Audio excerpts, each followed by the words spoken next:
Morning, everybody. Thank you for joining us. This morning's learning is sponsored by Judy and Louis Morris, in memory of Judy's father, Akiva ben Arav Mordechai, for his yortzeit, the 9th of Cheshvan. It should be a schus for his neshama. I'm sure some of you remember him, Chazan Ostrovsky. He was a very, very special, lovely person. Should be married for his neshama. Okay, chapter 13, verse 17. Chapter 13, verse 17. God assures Avram that he will receive the land of Israel, that his offspring will receive the land of Israel. And in verse 17, it says, Kum hisalech ba'aretz.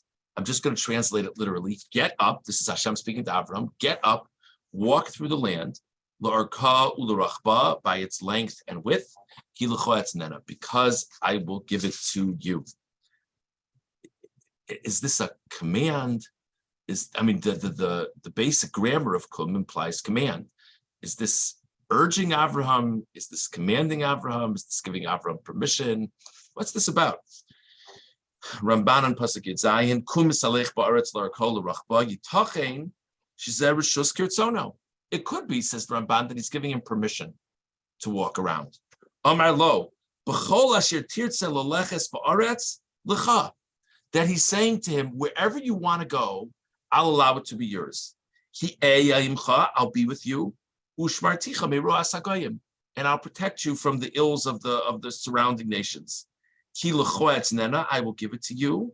It will be yours. So this is an interesting pshat. The Ramban is saying to Avraham that Hashem is saying to Avraham that the bottom line is, Avraham, wherever you want to be in the land of Israel, you will be able to be there and people won't bother you. I'll protect you. So it's not that Hashem is ordering him to walk around. He's saying, go wherever you want. You'll be free to take it. And l'choat nana, I will give it to you, means wherever you decide to pitch your tent, that's where you'll be. Vimhi mitzvah, sheyelech ba kol orka v'rachva, lahachzik b'matanoso kosher pirashti, lo nitztava laso zemiyah.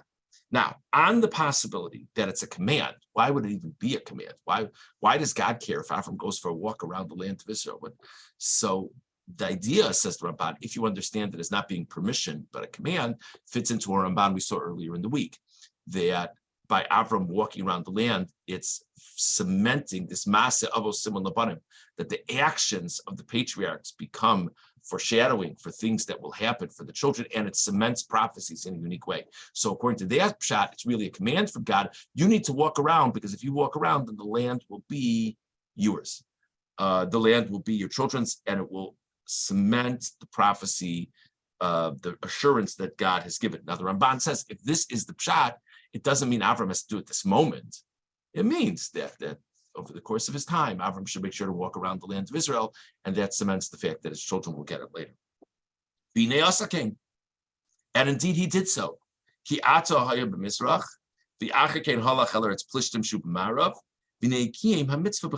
a really neat thing to think about. The Ramban says, if you pay attention to the places that Avram lived and went to, he fulfilled this. He walked, the length and width of the land in his lifetime.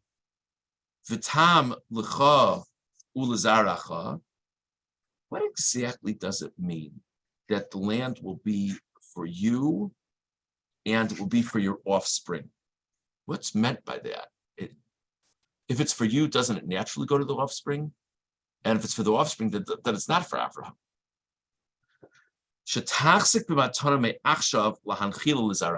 That you should take hold of the gift now, and then you will in turn pass it on to your offspring. Like the rabbis say, this language, they have things, the Jewish people have things that are an inheritance from their fathers.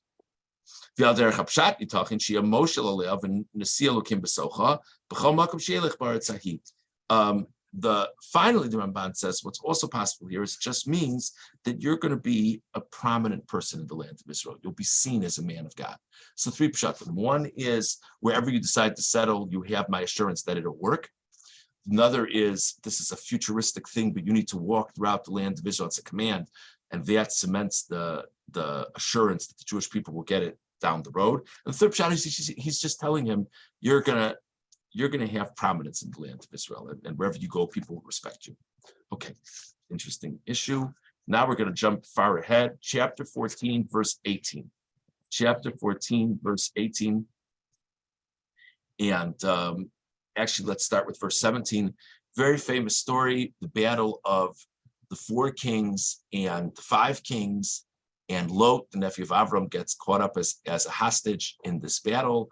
And Avram is informed of this, and Avram goes to great personal risk to go to war to save Lot from his captivity. And he ends up, saving Lot's side. And so now the king of Sodom was on what had been the losing side until Avram got in the mix. And the king of Sodom is very grateful to Avram. So in chapter 14, verse 17, Vayitzei melech Sodom lekraso, the king of Sodom came out to greet Avram. After Avram had finished, striking Kedar Laomer and the other kings with him, to this valley, he came out to greet Avram. Okay, so fine. Now, verse 18, Malkitzedek melech Shalem, hotzi lechem v'yoyin. Malkitzedek, the king of Shalem, who we have not heard about yet, brought out bread and wine, v'hu chohen lekelo yom, and he was a priest to the, literally translated, the upper God. What does it mean to be a priest? Kelo yon is Hashem, Kelo yon is something else. Okay. Vayivarcheu vayomar, Malkitzedek blessed Avram, and he said, verse 19, Baruch Avram lekelo yon, may Avram be blessed to the elevated God, Konei Shamayim va'aretz, the acquirer of heaven and earth. 20, Baruch kelo yon Hashem begain sarech b'yadecha, blessed be God who protected you. Vayiten lo maser mikol, and Avram gave Malkitzedek a 10th of his possessions, a 10th of his winnings from this war. Okay, very interesting interlude, and it's interesting to think about who Malkitzedek was anyway, what was his position. Verse 21, Vayomer melech Sodom el Avram, the king of Sodom said to Avram, Ten li nefesh v'achushkach lach. King of Sodom said, give me back all the people who you saved. They're citizens of my land. Give them back to me. Put them under my control, and you can keep all the spoils. And Avram turns him down, and he said, "I don't need you walking around." Remember, Sodom had already earned quite the reputation for not tremendous morality and ethics, etc. He said, "I don't need the king of Sodom walking around." It's sort of like Lahavdil, imagine a Jewish institution, like the building is built by like a mafia kingpin or something, and like the person's name is across the building. It's not appropriate. So he says, I don't need you walking around telling everybody that you made me rich. God is going to make me rich. God has made me rich. I don't need anything from you. I don't want anything from you. Okay, so these are 2 interesting encounters that Avram has with these 2 interesting individuals.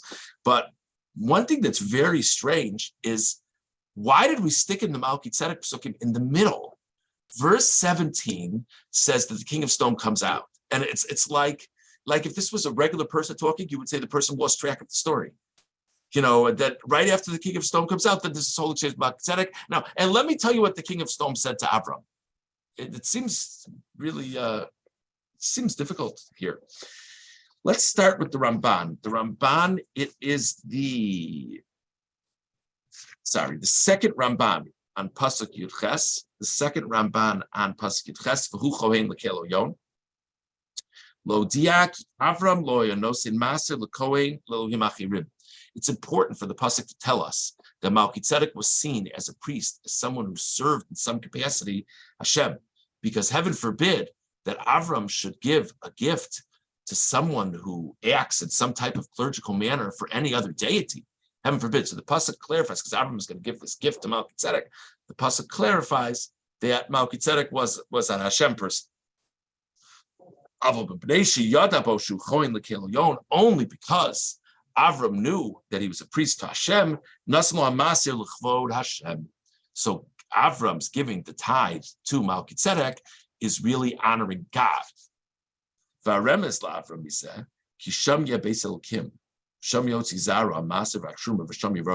This is so powerful. Again, we're still on Maaseh Avosim and Labanim. the fact that Avram now gives a tithe to this person who has some special role in serving Hashem, this is in Yerushalayim. Melech Shalem, the king of Shalem, is understood to be a precursor to Yerushalayim. So the idea is, says the Ramban, that this is a foreshadowing that Avram's descendants will come to this place and regularly give gifts to the Kohanim and Leviim, particularly the Kohanim, excuse me. And so Avram's act of giving a gift to Melchizedek is foreshadowing for Klal Yisrael giving various gifts to Kohanim at the base of Mikdash in Yerushalayim at different times. And by the way, and there are blessings being said here. Of course, the base of Mikdash will be a place of blessing. The Aldas Rabosenu Sha'omrim Ki Melchizedek Hu Shem Ben Noach is a really interesting medrash. The Melchizedek is Shem. Melchizedek is Shem, the son of Noach. Halach me'artzel Yerushalayim la'avod shamas Hashem. According to that, that means that he moved to Yerushalayim because he understood Shalem as being a place they could serve God in a more meaningful manner. In that place, Melchizedek had this role as being a priest.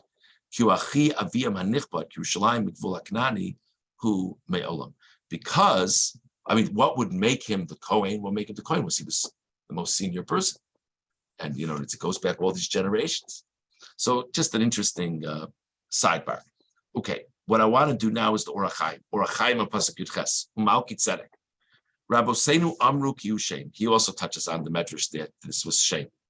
V'tam shehifsik be'inyan melech shalem be'nitzias melech stone lo doas dvar Avram. This question that I mentioned to you, why would we stick in the exchange with Melchizedek in the middle of the whole story with the king of stone? Lahagid sheva chatzatikim ma beinam lebein harashaim. Shows you the difference between a righteous person and a wicked person. Ki melech stone yatsa lekras Avram liros panav rekam. Hagam she'elav yechuyav lahakbil pnei Avram b'mincha kiyara melech v'arasha yatsa b'yodayim rekanios. Says the Orach Chaim, look at this. Avram saved the king of Stone's life. Maybe it would have been nice for the king of Stone to give him a gift, like a thank you present, something maybe you would give to a visiting dignitary, especially if he just saved your life. But none of that. And even when the king of Stone talks about Avram keeping spoils, first of all, he frames as some type of trade. And even that, so it's an interesting thing. Visham hits Hatzadik Mplichiv Netivos Yoatz Viktu Panapalach V'yayin. What does Avram do when he sees the distinguished personage of Melchizedek?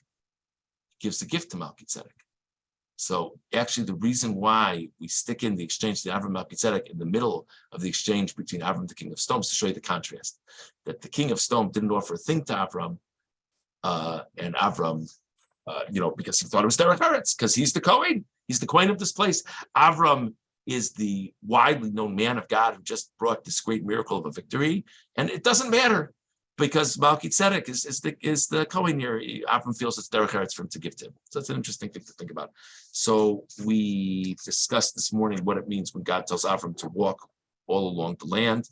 We discussed who Melchizedek was, and we discussed why the story of Melchizedek is inserted within the discussion of Stone, of the king of Stone.